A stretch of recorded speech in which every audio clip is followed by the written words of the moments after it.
प्रधानमंत्री ग्राम सड़क योजना के तहत ओलपाड़ तालुका में विभिन्न गांवों को जोड़ने वाले 18 सड़क कार्यों का भूमि पूजन वन और पर्यावरण राज्य मंत्री श्री मुकेश भाई पटेल के करकमलों द्वारा मासमा गांव में आयोजित कार्यक्रम में संपन्न हुआ। इस अवसर मुख्य विशेषताएं डांडी, नधोई, किम, पारडी, बाडोली, उराछी, कुंडल, मासमा सहित कुल 20 गांवों के सड़कों का विकास कार्य। डांडी ब्रिज रोड के लिए 1.55 करोड़ रुपए, मासमा ओरमा रोड के लिए 4 करोड़ रुपए की लागत, सड़कों को टिकाऊ बनाने के लिए आरसीसी तकनीकी से निर्माण कार्य, ओलपाड़ क्षेत्र को मिनी सौराष्ट्र के रूप में विकसित होते देखने पर प्रसन्नता व्यक्त की गई।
અમારા રાજેશભાઈની લાગણીથી આંડી સેવાણ, પછી સાંડિયાર શીખાણ, મેહુલભાઈની લાગણી હતી વેલુક સબ સ્ટેશન વાળો રસ્તો, તરત પાટિયારી શોષકનો રસ્તો, અમારા સરસાણાના સરપંચની લાગણી હતી ભાડી કોબા ની રજૂઆત હતી, મનહરભાઈની રજૂઆત લઈને રસ્તાનું કામ પૂરું કર્યું, બધા જ રસ્તાના કામ પૂરા કર્યા।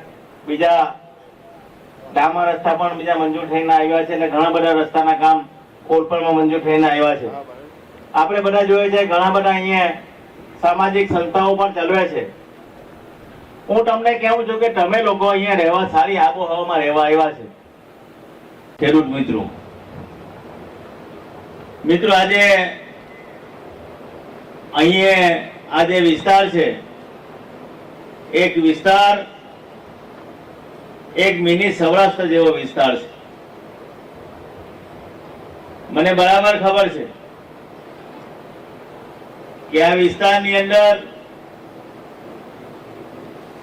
અહીંયાના સબ ડેવલપરે જે સામાન્ય લોકોને પરવડે એવા